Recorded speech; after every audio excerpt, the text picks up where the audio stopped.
Hello and welcome to my channel, or welcome back if you've been here before. My name is Jada Brown, and on this channel we talk about all things real estate. And I'm so excited because today we are going to talk about international real estate with my very esteemed guest, Jerome Thompson. Jerome, welcome to the show. Thank you for having me, Jada. Are you excited to be here? Yes, I'm very much excited. Are you ready to bear it all? Because on this show, we don't hold back anything. No, we don't. I am ready to deliver. Okay, you guys heard that. He's ready to deliver, and we are going to get into it about buying property in Jamaica. Thank you to my guest, Jerome. Thank you again, Jada. Let's get into it.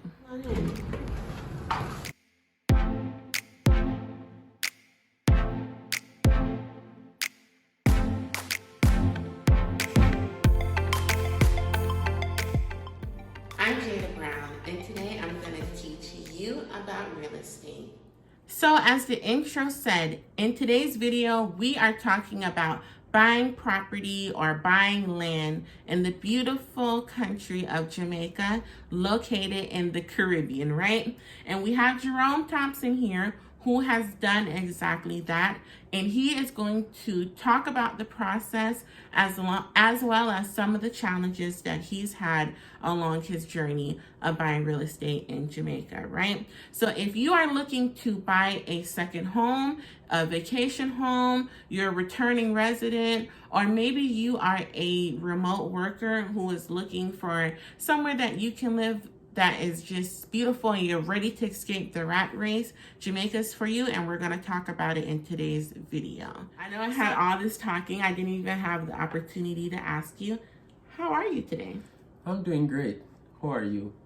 I'm doing great now that you're here, and you're going to tell the viewers out there what you've done and how you've accomplished it, okay? Right. So, Jerome, for the viewers out there, so they can dispel the myth that you need to have a real estate license for everything.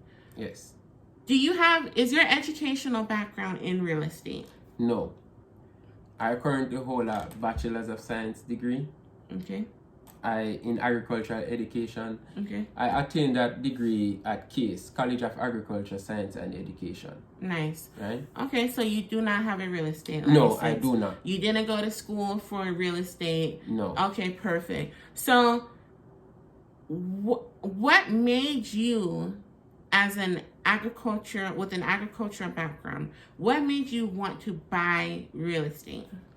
So buying real estate for me personally, I think is for future, right? Because for the future. Yes, for the future. So I always want to buy property from I was a kid growing up, but I do not know the correct procedure as how to buying a property.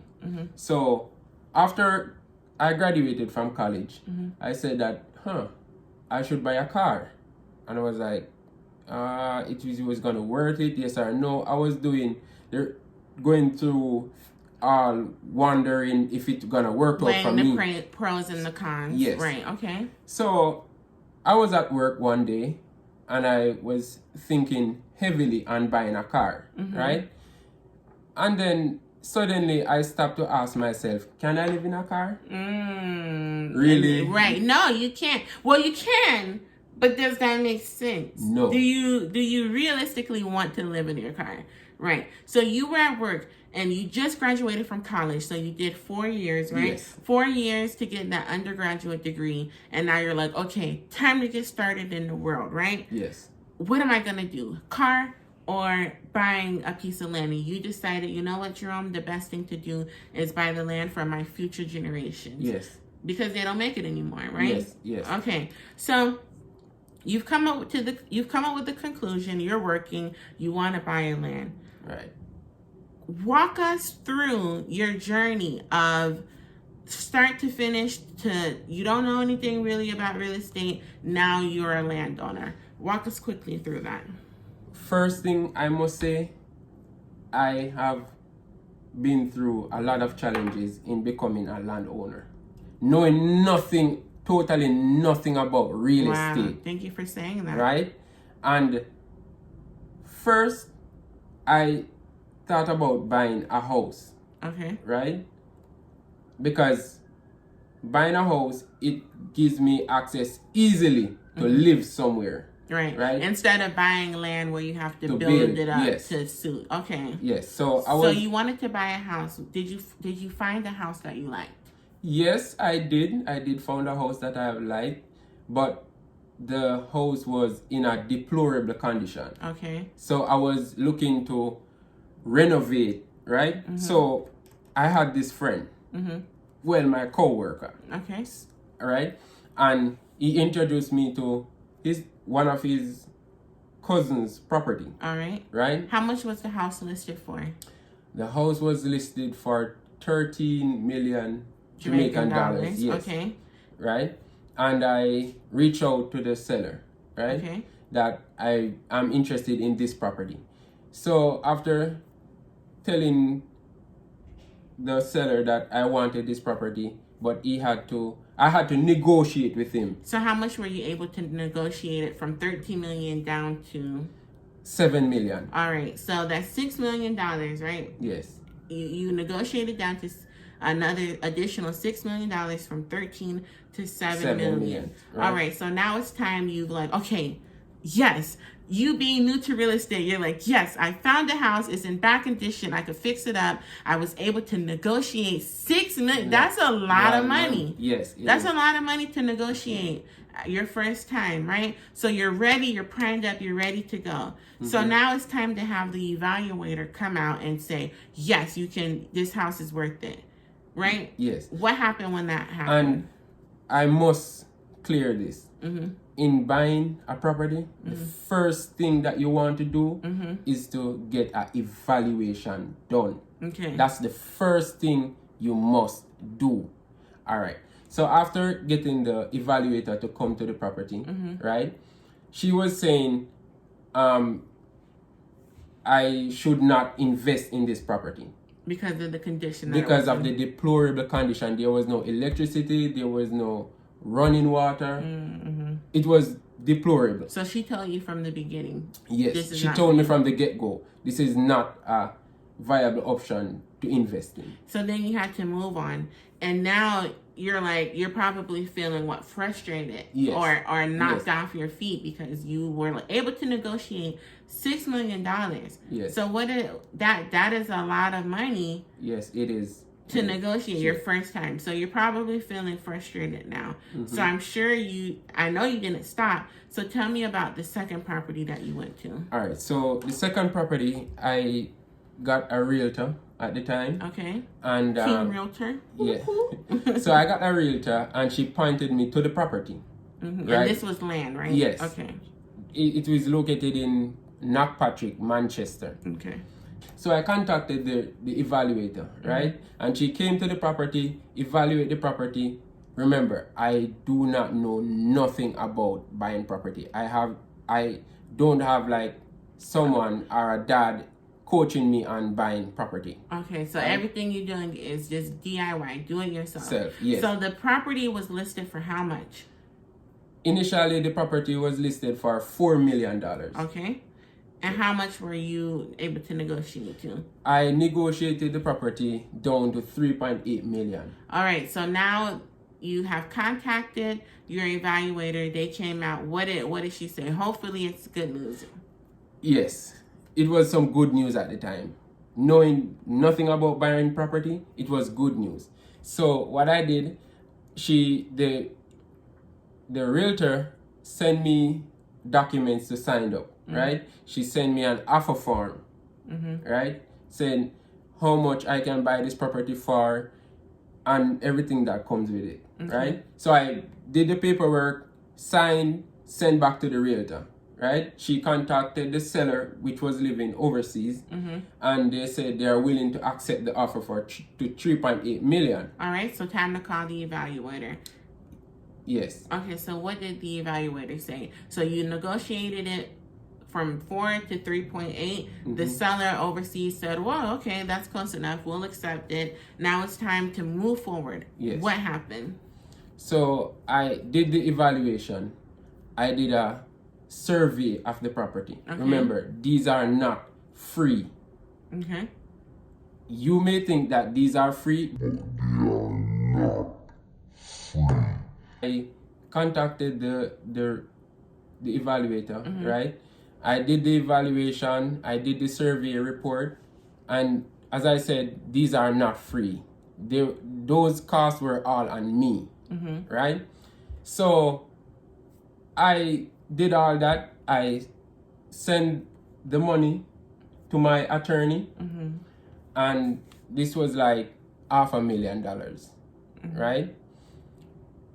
My attorney and the seller attorney, they both gave me a sales agreement, right? Which I signed. Everything was in a smooth process, right? So what I did wrong was I did not wait until I get the evaluation report. When I got back the evaluation report, the evaluation report said that this property cannot sold for be sold for $3.8 million. Oh man, wow. So basically, you've already started the process, and in your mind, you're almost complete. Yes. With this process, but you sent the money to your lawyer before it was approved by the evaluator for the amount, right? So again, you were disappointed and knocked off your feet again, and you couldn't buy that property. No, so I had to move on. Yes, I had to move on. Okay, so tell us about the third property. Okay, so this is good news for the third property, right? Third time's the charm. Yes. All right. I went to this third property. I went to the receptionist at the surveying office, and we were talking, and she said that she knew somebody, a developer, who had a lot of properties selling at the time, right?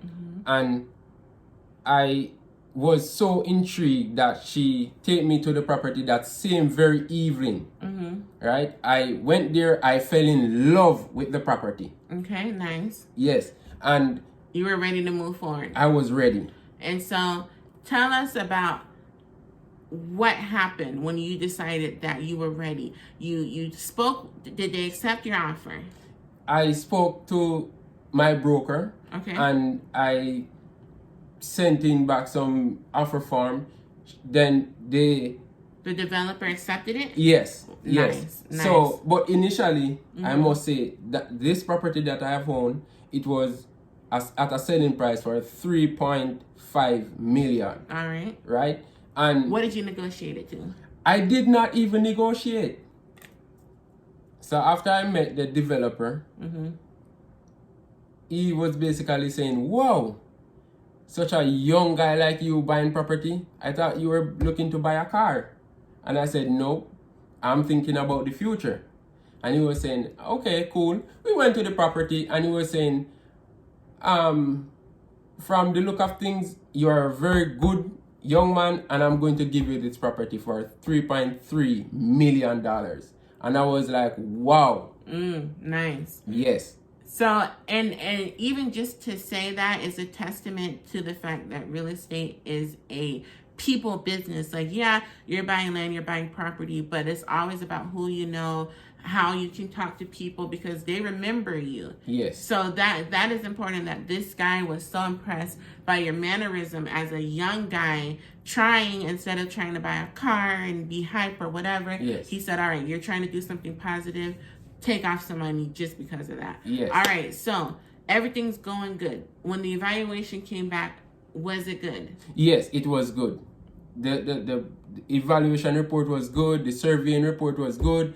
The sale between the attorneys was good. Everything was good.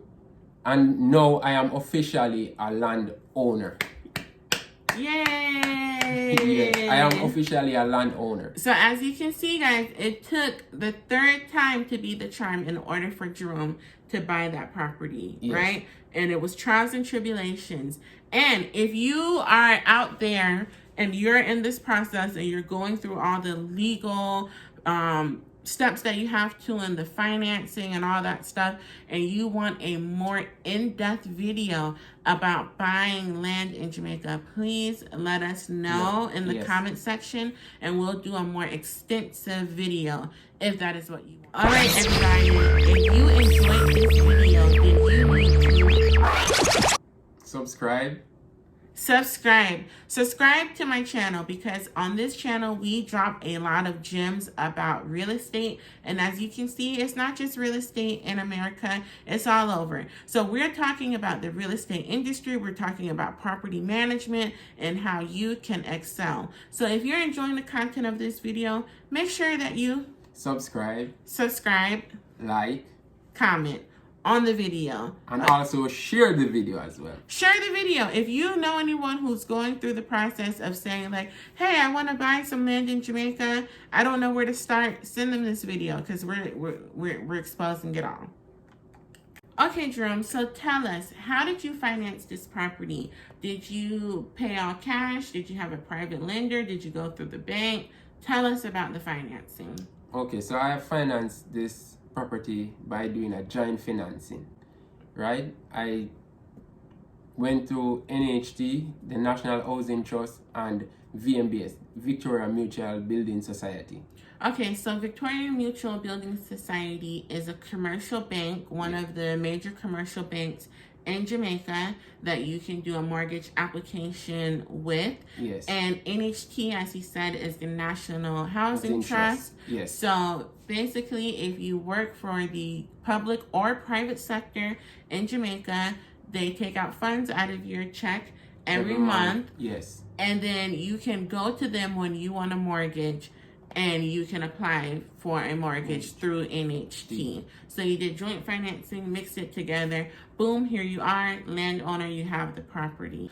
All right, moving forward. So you have gone through your failures of trying to find a land, and finally a success. You are now a proud landowner. You financed that property with joint financing from NHT and VMBS, Victoria Mutual Building Society. And here we are now. So now the next step is to pitch a tent and go live in your tent on the land, right? No, that's not what I'm going to do. All right, so tell us, what are your plans for that land?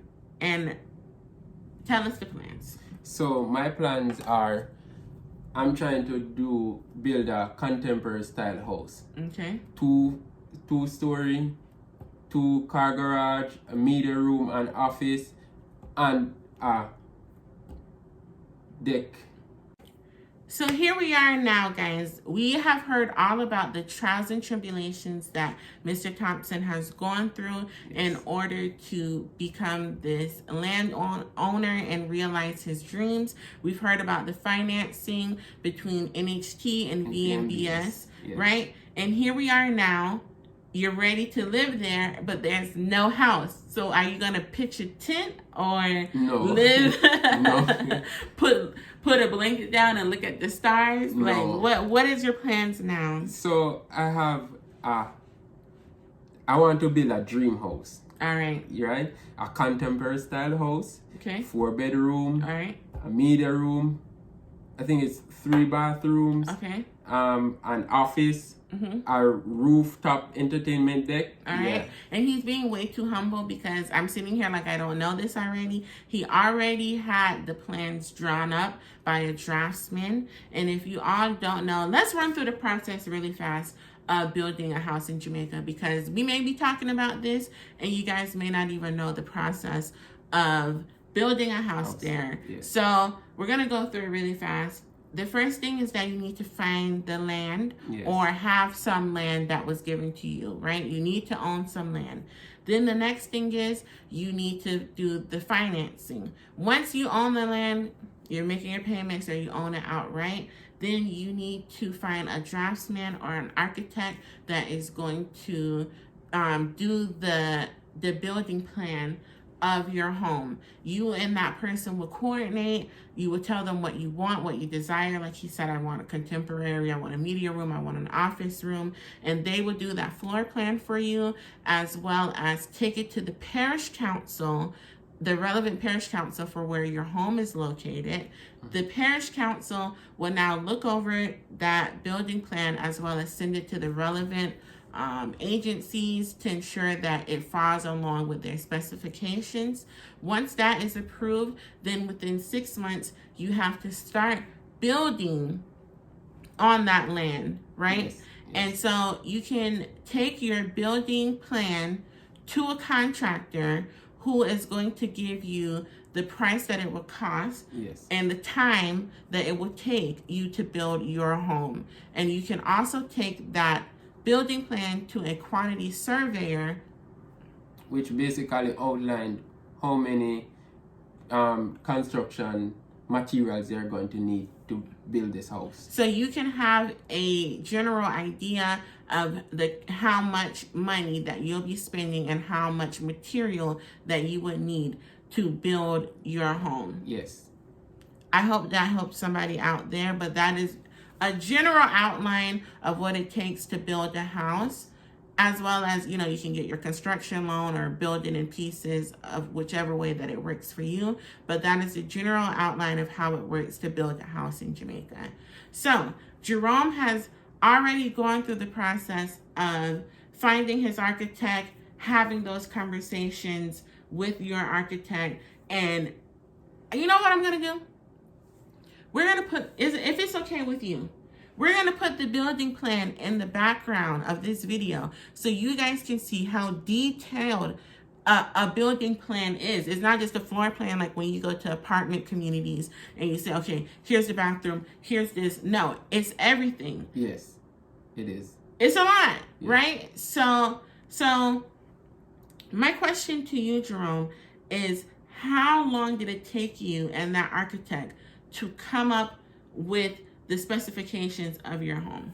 So basically, the job of the architect is to make your dream come true, right? Because as design it.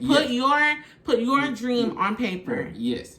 So it basically took me like a month and a half because I have to communicate to him and review and approve. Yes. So whatever we need to do, we have to make a lot of phone call, texting, so that we can also have history of what we talked about. Now, I'm glad that you said that you have a lot of phone calls and text messages, because the thing is, you're in the United States, right? You're currently in the United States.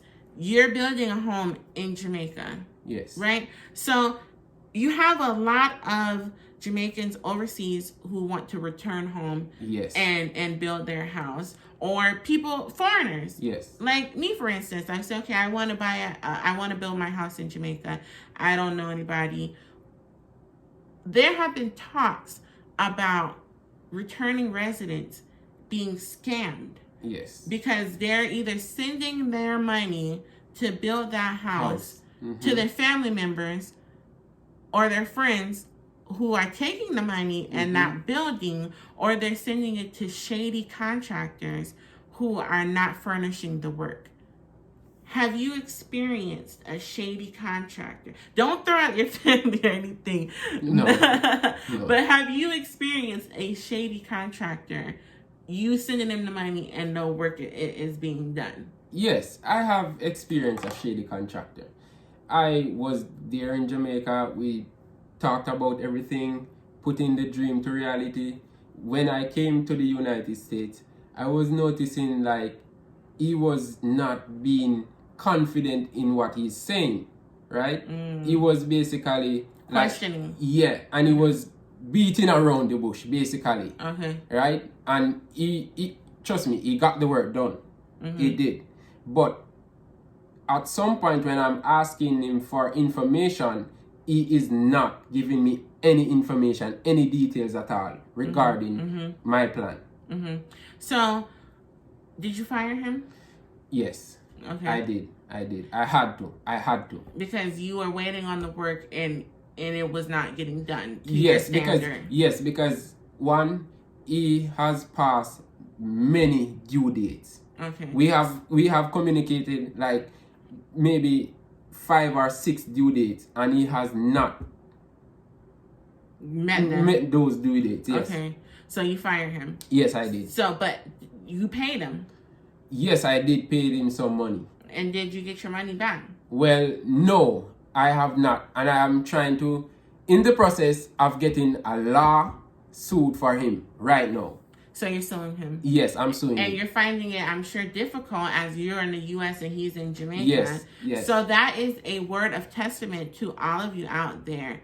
If you are in the process of trying to build a home in Jamaica, I'm sure that you can agree when I say, make sure that you are speaking with reputable companies, yes. that you're able to get on your computer, like I have mine here, and you're able to Google them, you're able to see reviews, you can get referrals and references for that company, because you're taking your hard-earned money or money that you finance that has to be paid back, and you're sending it to someone and they're not furnishing the work that you guys have agreed on.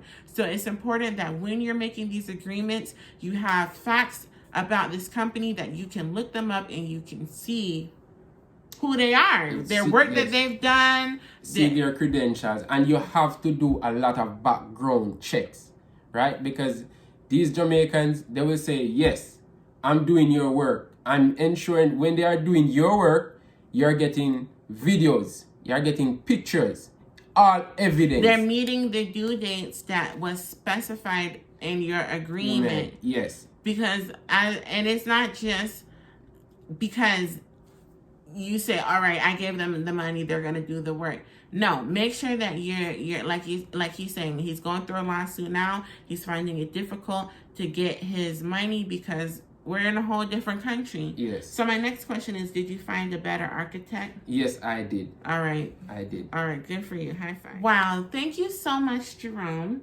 for coming on here and telling your story. It's my pleasure. And like we said before, guys, if there was anything that you have a question on, or you feel like needs some explanation and you want to hear more from Jerome, please comment down below and I will bring him right back onto this show and we're going to talk about the details that you guys need help on. So with that being said, if this video was helpful for you, please comment, like, and subscribe to my channel. My name is Jada Brown. I am a real estate consultant in the state of Florida, a property management expert, and your best friend when it comes to real estate. Thank you so much for tuning in, and I will see you in my next video. Bye-bye.